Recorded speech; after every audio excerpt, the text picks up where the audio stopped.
making disciples, transforming lives. Kita akan bicara tentang sembuh dari sakitnya penolakan. Setiap dari kita di hidup ini pasti tidak ada yang kecuali, pasti kita pernah yang namanya mengalami yang namanya penolakan. Dan penolakan itu sakit, saudara. Saudara mau tahu sakitnya kayak apa? Anak kecil yang paling jujur tahu sakitnya kayak apa. Sudah pernah ketemu anak yang tantrum guling-guling di lantai?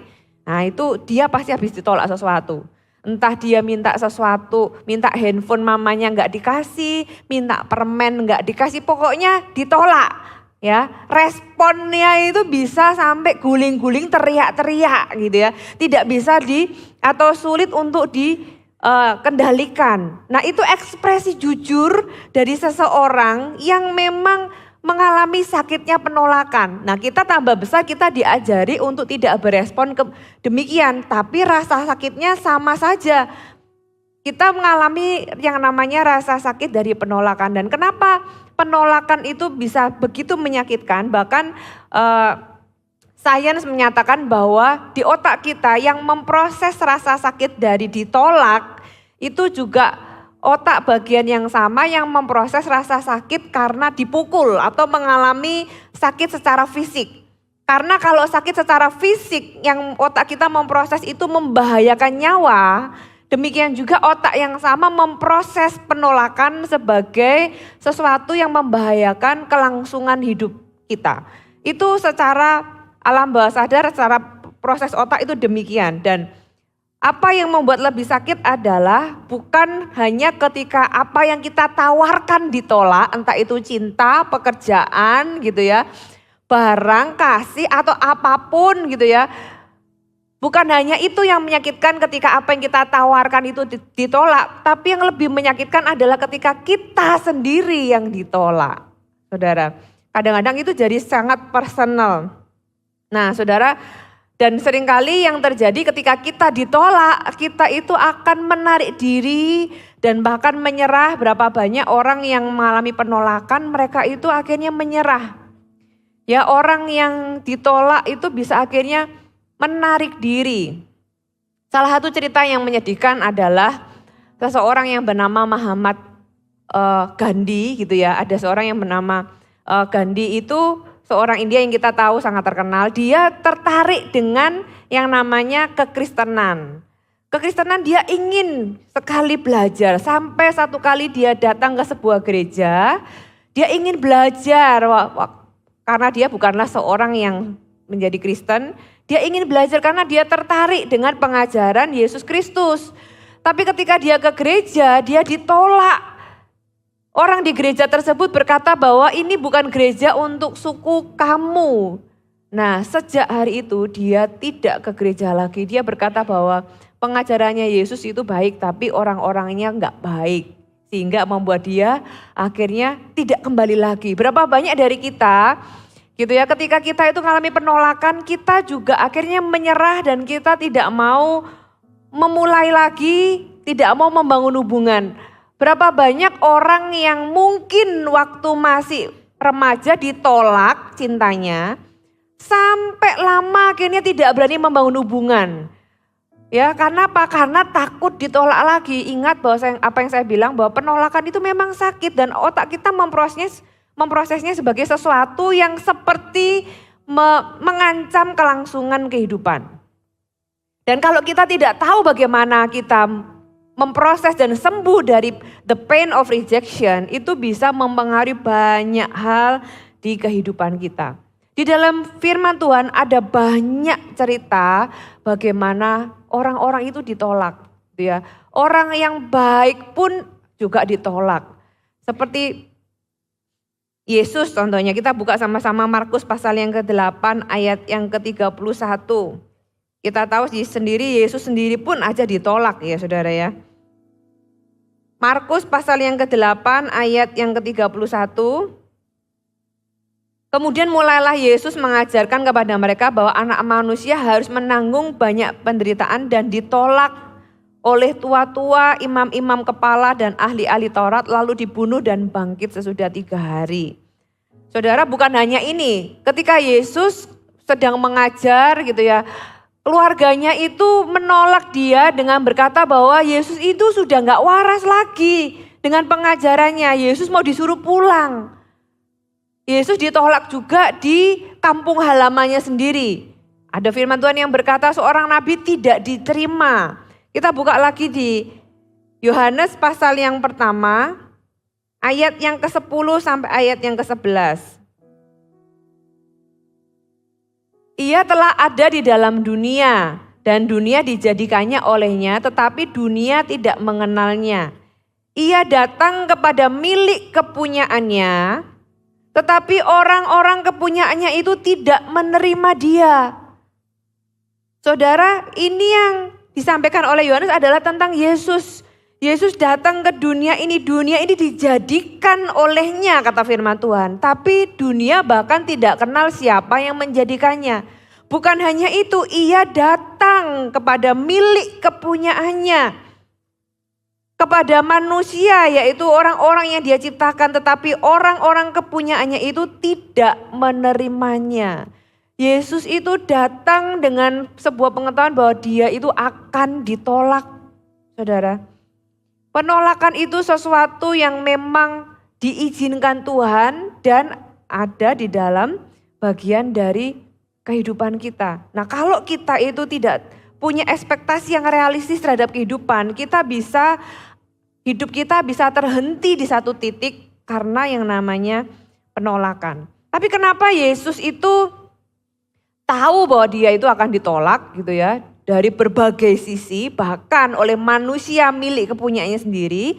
Tapi Yesus tidak terhenti, Yesus tetap melakukan misinya sebagai juru selamat yang turun ke dunia, memuridkan orang-orang yang dia harus muridkan, sampai mati di kayu salib, sampai dia berkata, "It is finished." Dia menyelesaikan semua misinya dengan di dalam perjalanan misi itu dia ditolak sana sini. Apa yang membuat Yesus itu tetap fokus, tetap bisa maju, tetap bisa jalan, tetap bisa moving forward, tetap bisa tidak terganggu dengan semua penolakan itu? Kuncinya adalah karena Yesus tahu bahwa Bapa di surga itu mencintainya. Yesus ketika dia dibaptis oleh Yohanes, ada sebuah konfirmasi, Roh Kudus turun dan kemudian ada suara yang berkata, "Inilah anakku yang kukasihi, kepadanya lah aku berkenan." Kalimat pertama Yesus itu mendapatkan afirmasi bahwa dia dikasihi, saudara. Bagaimana dengan Anda dan saya? Berapa banyak dari kita itu mencari itu dari orang lain. Penolakan itu bisa macam-macam, penolakan itu bisa dari ditolak pacar gitu kan. Kita mau propose seseorang atau kita mendekati seseorang, jangankan propose, mungkin kita WA gak dibales gitu kan. Kemudian kita melamar pekerjaan ditolak, kita kemudian kita apply uni ditolak gitu ya. Dan sebagainya, sampai penolakan itu bukan hanya sekedar tidak diterima, tapi dalam pasangan suami istri ketika dua-duanya saling menuntut. Tahukah saudara bahwa Anda sebenarnya sedang menolak satu sama lain? Penolakan itu berkata demikian, "Kamu berubah baru aku terima. Kalau kamu tetap kayak gini, aku menolak kamu." Itu namanya tuntutan, tapi itu juga sama dengan penolakan.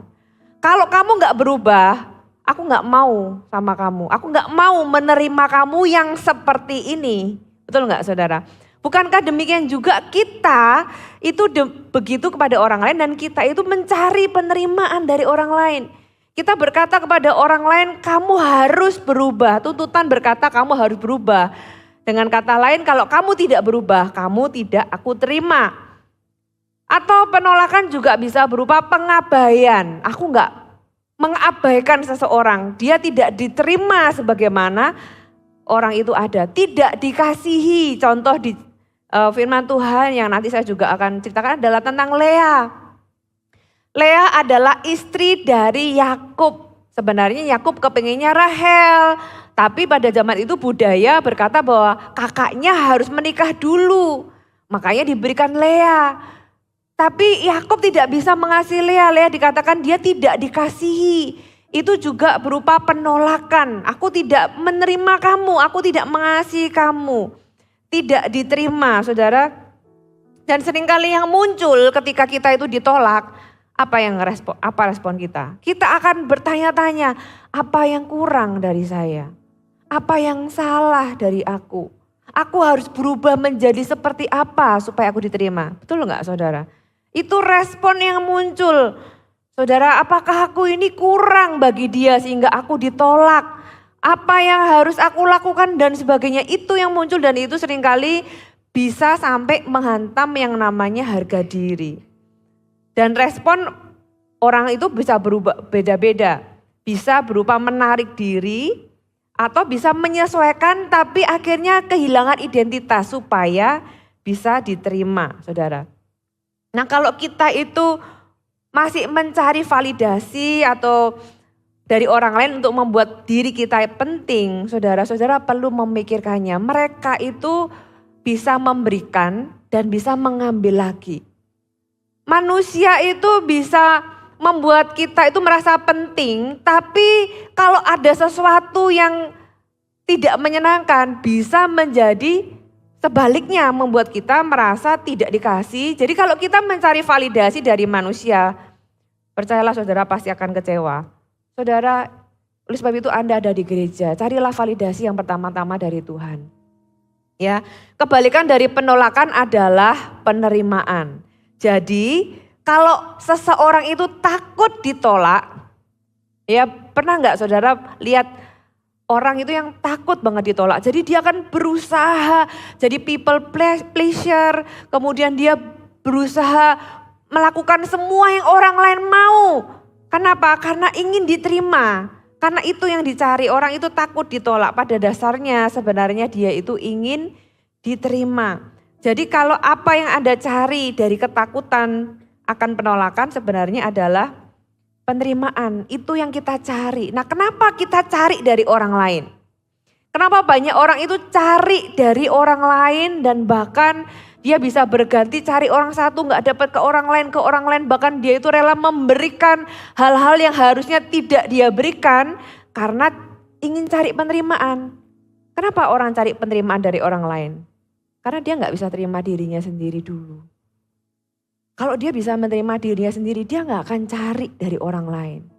Kenapa orang nggak bisa terima dirinya sendiri? Saudara, di dalam diri kita itu ada seseorang yang genuine gitu ya, yang asli. Saudara, waktu Anda masih kecil, Anda kan nggak peduli sama pendapat orang. Pernah lihat anak kecil gak lari-lari gitu kan, kadang-kadang gak pakai baju lari-lari kanan kiri, dia gak peduli kok orang lain mikir apa tentang dia. Dia benar-benar menikmati hidup, aku ini kepingin makan, mau dia belepotan, mau apa. Walaupun akhirnya lama-lama diajari ya kan. Tapi awalnya kita itu lahir sebagai anak yang gak peduli sebenarnya dengan apa yang orang lain katakan. Kalau kita mau ngantuk ya kita tidur gitu. Kita mau, kadang ada anak juga yang kenapa bisa tantrum ya, dia gak peduli, aku pokoknya gak suka, aku pengen nangis gitu ya. Lama-lama orang tua itu mengajari, tapi mengajari dengan cara bukan mendidik tapi menjinakkan. Menjinakkan itu artinya gini loh, kamu gak boleh gini, kamu gak boleh gitu. Dan seringkali kita belajar itu dari teguran. Dan dari penelitian menulis bahwa rata-rata anak itu ditegur 8 kali lebih banyak daripada dipuji. Berarti artinya rata-rata anak itu secara tidak sadar berpikir ada yang salah dengan dirinya selama 8 kali lebih banyak daripada mereka berpikir ada yang benar tentang dirinya. Make sense ya saudara ya. Kalau kita ada yang baik kita gak pernah puji, tapi kalau setiap kali salah kita langsung marahin dan tegur.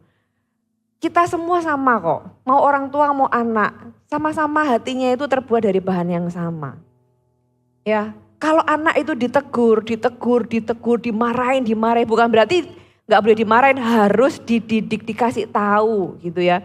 Tapi harus balance, jangan setiap kali yang ditemukan itu yang pas salah.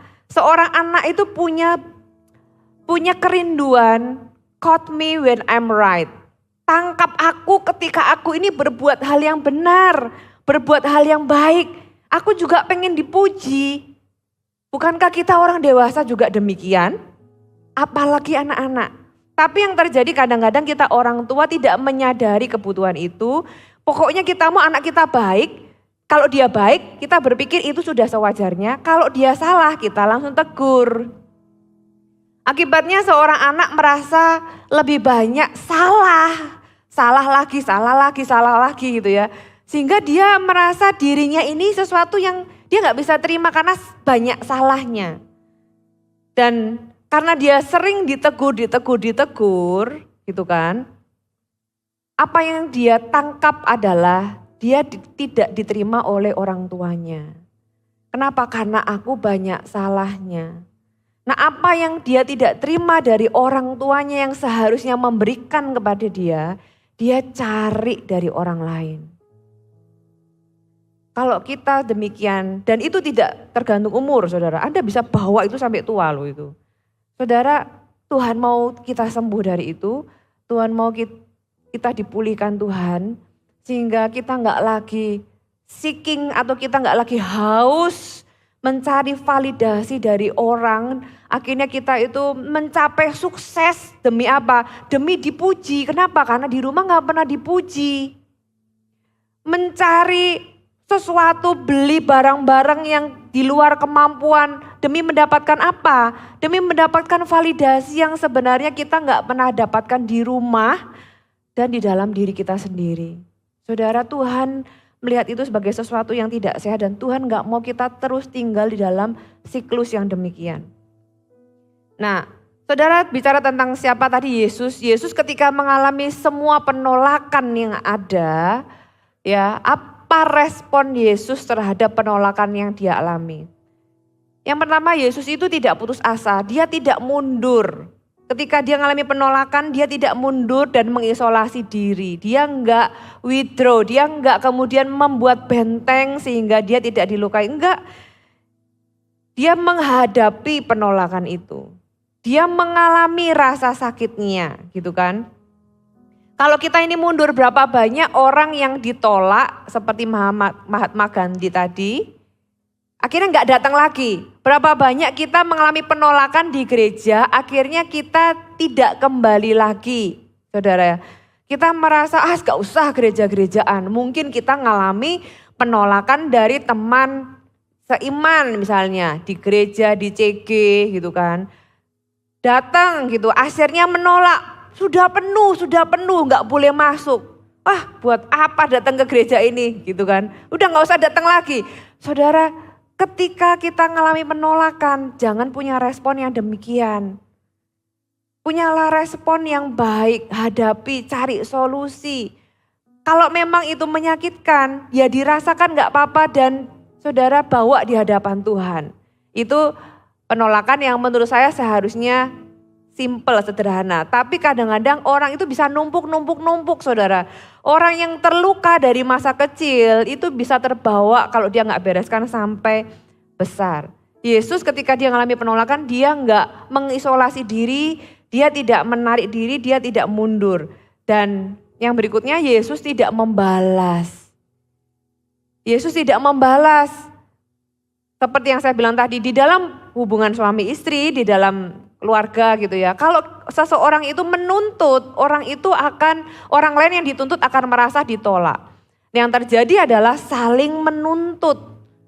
Akhirnya sama-sama saling menolak. Saudara, kalau kita ditolak, jangan membalas.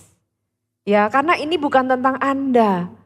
Kadang-kadang penolakan itu kita terjemahkan secara personal. Aku salah apa? Kenapa dengan diriku? Aku harus bagaimana gitu ya. Kita take it personal padahal belum menentu dan seringkali itu bukan tentang kita. Jadi jangan take it personal walaupun itu adalah respon yang pertama, kita harus bisa menghadapinya, saudara. Kalau enggak kita akan bisa melampiaskan ke hal-hal yang salah. Nah, beberapa hal yang kita perlu pelajari di sini. Yang pertama, Tuhan itu akan memilih orang yang ditolak manusia. Kita buka sama-sama Kejadian pasal yang ke-29. Kejadian pasal yang ke-29 ayat yang ke-31. Ketika Tuhan melihat bahwa Lea tidak dicintainya, dibukalah kandungannya, tetapi Rahel itu mandul. Saudara perhatikan bahwa ketika Tuhan melihat, saudara, kebenarannya adalah Tuhan melihat penolakan yang Anda alami. Dan kalau itu adalah hal yang di luar kontrol Anda, saudara harus tahu Tuhan di pihak Anda. Ayat yang lain lagi kita buka Mazmur pasal yang ke-27 ayat yang ke-10.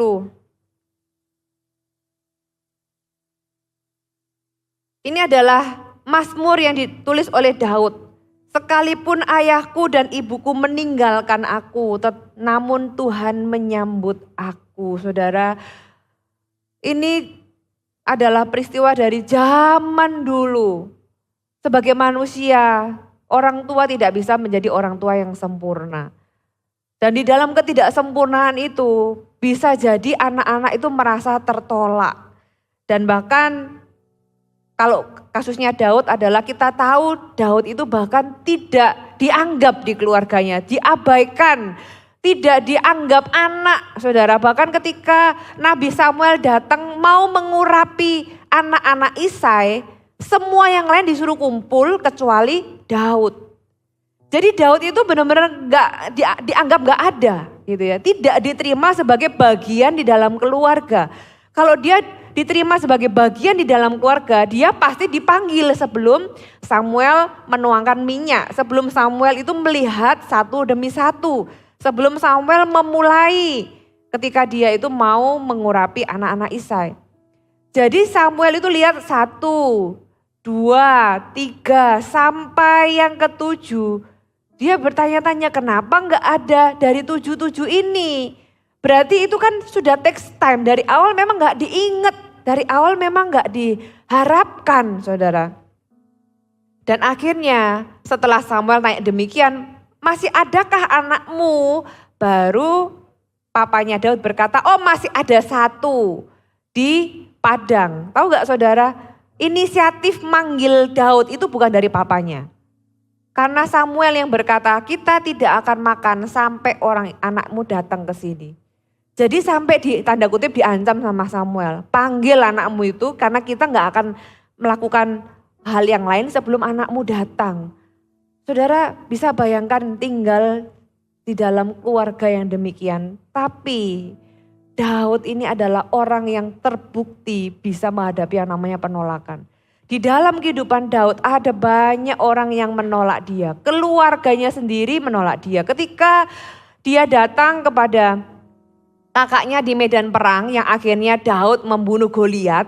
Awalnya kan enggak datang untuk membunuh Goliat. Datang kan hanya karena disuruh papanya bawa rantangan ke kakaknya.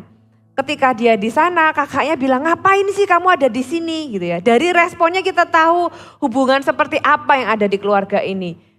Dari respon kakaknya kita bisa tahu bahwa Daud itu tidak begitu diinginkan. Ngapain kamu datang? Nah, kalau dia diinginkan kan jawabannya, lu sudah aku tunggu-tunggu, kenapa baru datang sekarang? Kan harusnya gitu. Tapi kakaknya bilang, ngapain kamu datang? Terus ketika dia tanya tentang Goliat, kira-kira kalau aku bisa mengalahkan dia, aku dapat apa? Kakaknya juga marah. Saudara, bukan cuma ayahnya dan ibunya, tapi kakak-kakaknya itu juga gak suka sama Daud. Ya, kalau kemudian Daud jadi raja, kemudian semua berbalik sama Daud, ya semua orang juga bisa. Saudara, berapa banyak kita itu kalau enggak punya apa-apa, gak ada orang yang mau sama kita, tapi begitu sudah posisi tertentu, orang-orang yang tadinya menolak kita kemudian bisa jadi berpihak sama kita. Saudara, Daud mengalami yang namanya penolakan. Ada lagi Mazmur 118 ayat yang ke-13. Aku ditolak dengan hebat sampai jatuh. Berarti penolakan ini bukan penolakan yang biasa, tapi penolakan yang membuat dikatakan aku ditolak dengan hebat sampai jatuh, tetapi Tuhan menolong aku. Saudara, Tuhan ada di pihak orang-orang yang tertolak, saudara. Tuhan itu mengasihi kita. Tuhan memilih orang-orang yang tertolak. Jadi kalau Anda ditolak sama manusia jangan takut. Jadi kalau Anda ditolak manusia, Anda jangan self pity party. Kalau Anda ditolak sama manusia, jangan merasa Anda kemudian menghukum diri, menarik diri, mengisolasi diri, menjauhkan diri. No, itu bukan respon yang benar dan Tuhan tidak mau Anda demikian. Kalau Anda demikian, Anda hanya akan menghalangi diri Anda dari rencana Tuhan yang ada di hidupmu untuk masa depan. Tuhan mau Anda menghadapinya, tapi Anda juga harus tahu bahwa Tuhan itu ada di pihak Anda. Tuhan memilih orang-orang yang tertolak. Yang kedua, penolakan adalah cara Tuhan melindungi kita. Penolakan itu sama seperti pintu yang tertutup supaya kita itu nggak salah jalan. Itu membuat kita harus punya perubahan perspektif terhadap penolakan. Awalnya memang mungkin menyakitkan, saudara ya. Membuat kita mempertanyakan diri sendiri, membuat kita merasa harga diri kita turun dan sebagainya. Tapi setelah itu langsung ubah perspektif kita. Lihatlah dari sudut pandang Tuhan. Tuhan kita itu baik. Kalau dia tutup pintu yang satu, dia itu buka pintu yang lain. Jangan ngotot saudara. Jangan maksa. Kalau memang Tuhan tutup itu berarti Tuhan sedang melindungi kita. Ya, penolakan itu bukan berarti kita itu dibuang. Tapi kita itu diarahkan. Katakan diarahkan. Bileam adalah cerita di mana kita bisa belajar Tuhan itu ketika menghalangi sebenarnya Tuhan mau memberitahu kita. Bilangan pasal yang ke-22. Bilangan 22 ayat yang ke-21.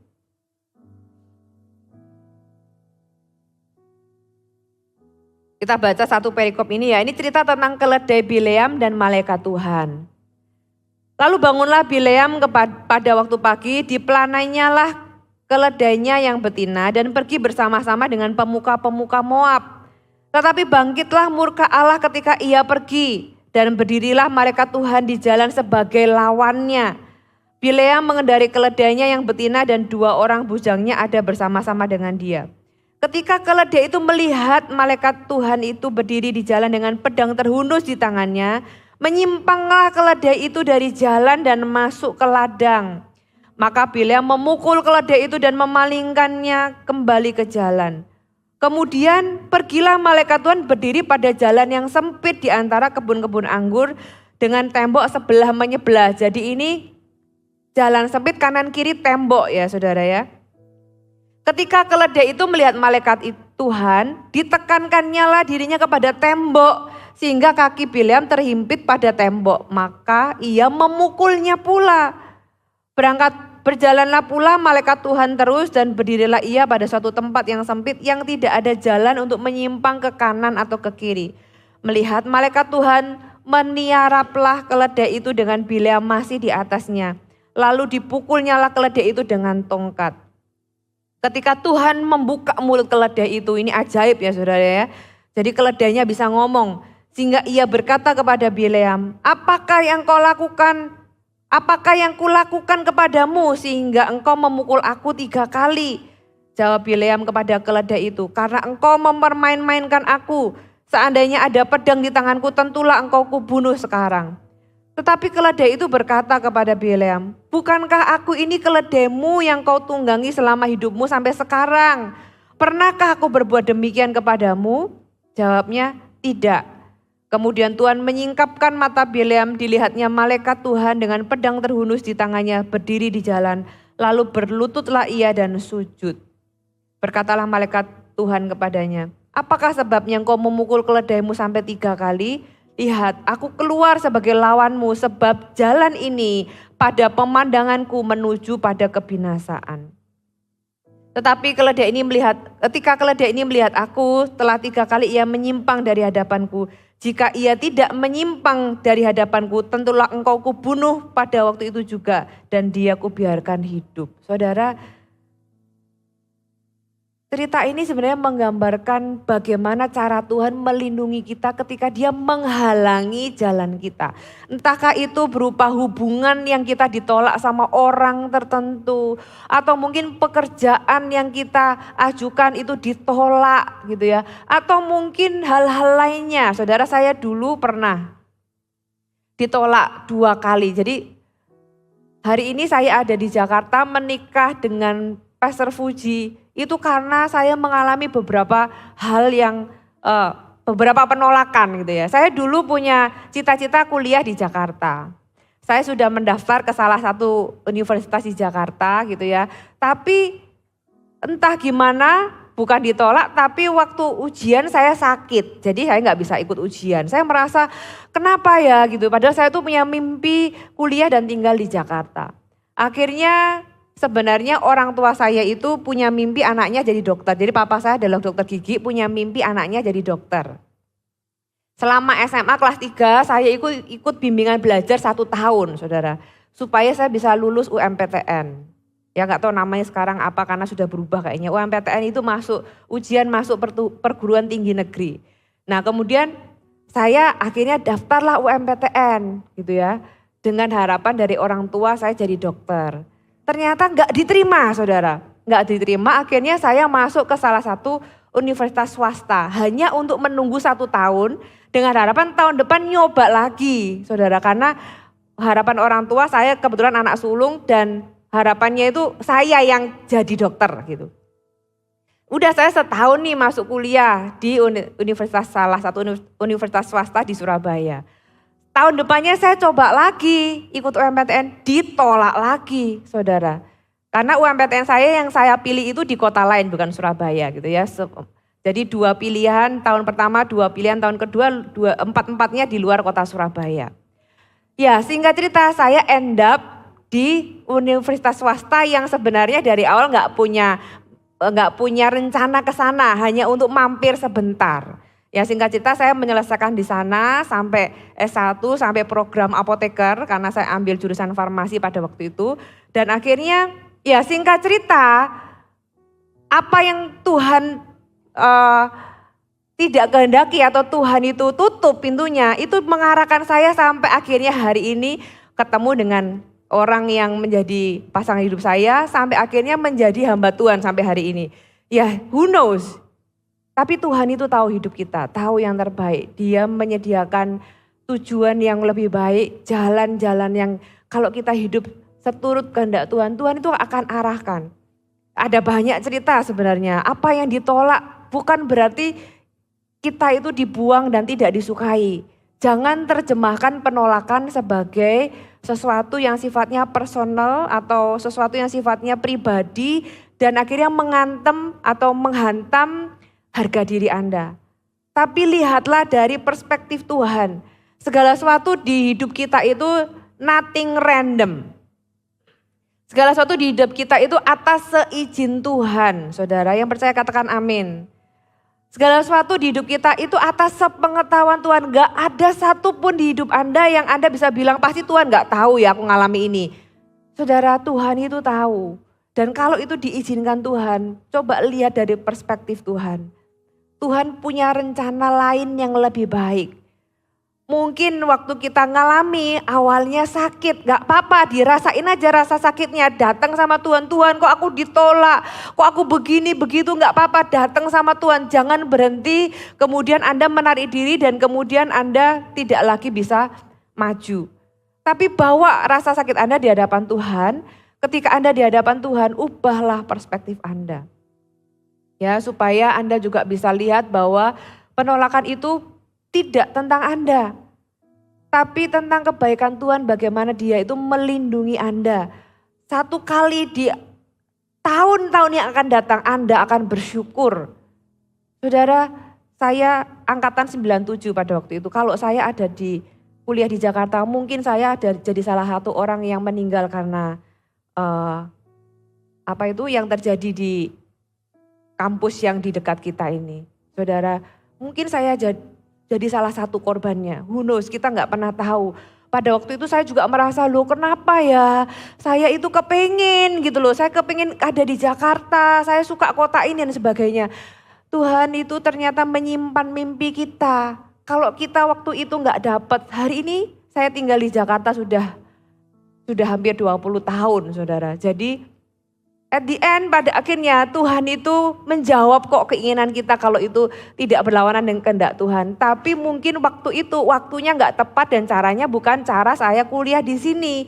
Jadi Tuhan mengarahkan saya dengan membuat saya ditolak di sana sini, tidak bisa ujian dan sebagainya, sehingga saya endap di Surabaya untuk ketemu dengan Pastor Fuji gitu ya, dan ketemu dengan panggilan hidup saya.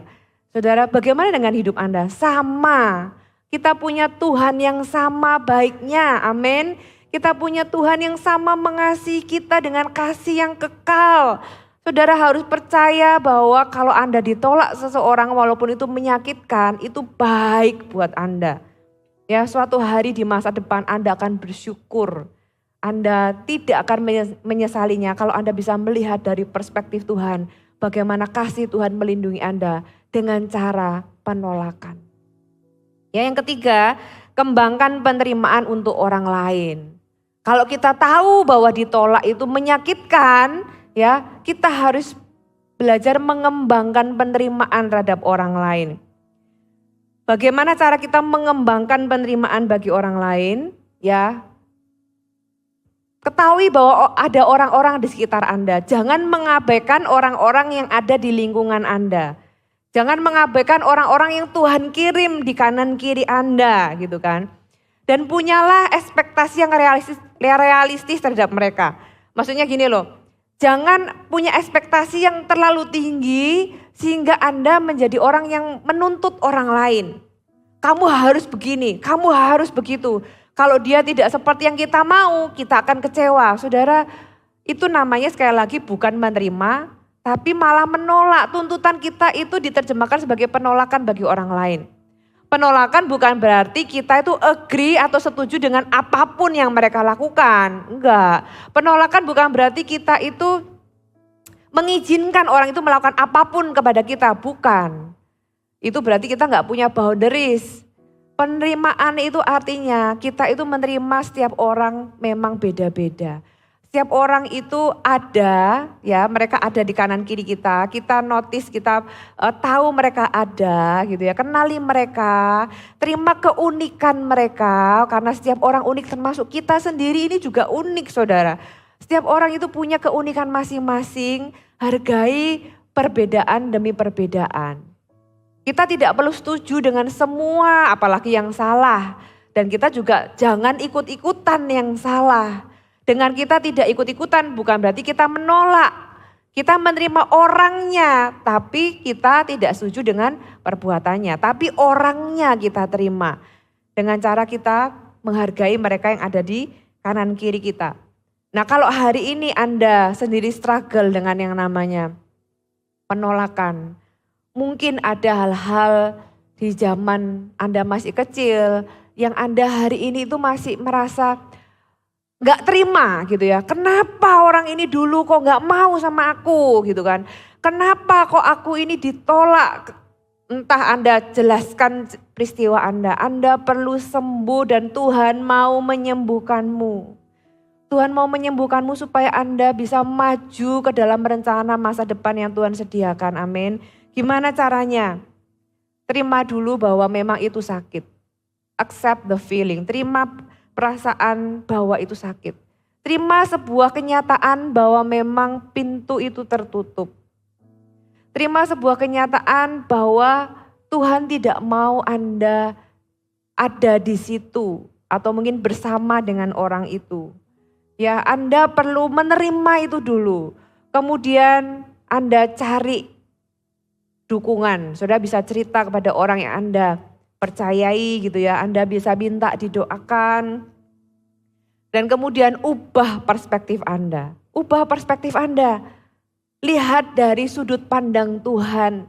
Lihat dari sudut pandang kebaikan Tuhan. Lihat bahwa hidup ini memang Tuhan itu atur. Dan kalau kita bisa menerima, kita bisa melihat bahwa itu baik buat kita. Saudara, kalau kita nggak bisa menerima dan mengubah perspektif kita, kita akan cenderung menyalahkan diri kita atau orang lain yang menolak kita. Kita akan bulet di situ terus. Kita nggak akan bisa keluar, kita akan muter di padang gurun itu selalu. Kita akan antara menyalahkan diri sendiri, menyalahkan orang lain yang menolak kita dan kita nggak pernah bisa menerima sebuah kenyataan padahal dari sudut pandang yang lain, Tuhan melihat itu sebagai hal yang baik untuk menolong kita dan melindungi kita. Dan ingatkan dirimu bahwa rejection atau penolakan itu bukanlah refleksi dari harga diri Anda. Kenapa? Karena memang ketika seseorang ditolak itu rentan sekali harga diri kita jadi terganggu. Kita merasa kita nggak berarti, kita bukan siapa-siapa, kita nggak berguna, kita kurang, kita salah dan sebagainya. No, penolakan itu bukan tentang kesalahan kita. Penolakan itu adalah cara Tuhan melindungi kita. Saudara percaya bahwa Tuhan itu baik. Jadi ingatkan dirimu bahwa harga dirimu itu tidak didefinisikan oleh penolakan orang lain. Harga dirimu itu bukan karena orang menerimamu atau menolakmu. Harga dirimu harus diterima dari Tuhan yang mengasihimu. Bahkan ketika orang tua yang harusnya menerima kita apa adanya dan mereka tidak menerima kita. Saudara, firman Tuhan dengan jelas tadi di Mazmur ditulis, tapi Tuhan menyambutku. Berarti Tuhan itu menerimamu. Saudara, apa yang bisa menyembuhkan kita dari penolakan adalah kita tahu bahwa Tuhan itu menerima kita apa adanya. Di dalam segala pengetahuannya tentang siapa kita, tentang kemampuan kita berdosa, Tuhan itu tahu. Tuhan tahu apa yang Anda lakukan yang salah. Tuhan tahu apa yang Anda bisa lakukan yang seburuk apa. Tapi di dalam kemahatauan Tuhan, Dia tetap menerima dan mengasihimu. Saudara, isilah hati Anda dengan penerimaan dari Tuhan. Sehingga itu tidak membuat Anda mencari lagi di luar sana. Mencari lagi dari orang satu ke orang lain. Dan Anda berusaha dengan semua hal yang bahkan tidak sehat hanya untuk mendapatkan ini. Kenapa? Karena ini sebenarnya adalah kebutuhan dasar manusia, yaitu merasa diterima. Oleh sebab itu sebenarnya di dalam Tuhan, Tuhan memenuhi kebutuhanmu. Tuhan adalah pemelihara jiwa kita. Dia mau jiwa kita itu fulfill di dalam Tuhan. Tentu kita harus belajar menjadi seseorang yang lebih baik. Kita bisa mengevaluasi diri tapi tidak menghukum diri. Bedakan itu dua hal yang berbeda. Ya, Anda ingatkan diri Anda bahwa harga dirimu tidak ditentukan oleh penolakan atau penerimaan orang lain. Tapi Tuhan yang sudah mati bagi Anda. Engkau mahal, engkau diterima, engkau berharga. Setelah itu ketika Anda memproses penolakan itu, pertimbangkan apa langkah berikutnya. Belajarlah dari pengalaman gitu ya, supaya kita sendiri tidak gampang-gampang menolak orang ya, supaya kita sendiri juga bisa menerima orang lain. Salah satunya adalah firman Tuhan yang berkata jangan menghakimi. Jangan menghakimi itu artinya kita itu jangan stereotyping. Jangan, memang orang ini apa gitu ya. Apalagi kita mewakili suku tertentu. Kalau orang suku ini itu berarti dia itu ya stereotyping. Kemudian kita menghakimi, saudara. Di dalam penerimaan itu di dalam konteksnya juga kita tidak menghakimi orang lain. Nah kalau kita sudah belajar, saudara, apa yang kita lakukan di masa depan. Selain kita tahu bahwa hidup kita tidak ditentukan, harga diri kita tidak ditentukan dari penolakan atau penerimaan orang lain. Kita juga bisa belajar menjadi seseorang yang menerima orang lain dan menjadi pribadi yang lebih baik. Bukan untuk cari validasi, tapi tujuannya adalah aku ingin menjadi seperti Kristus. Dengan demikian penerimaan itu hanyalah efek samping dari orang lain. Kita nggak akan lagi hidup kita itu tergantung dari itu. Kalau orang terima puji Tuhan kita jadi pribadi yang lebih baik. Tapi perubahan kita tujuannya bukan lagi karena takut ditolak. Tapi kita berubah menjadi lebih baik karena kita tahu itu adalah kehendak Tuhan. Supaya kita menjadi semakin serupa dengan Kristus. Amin.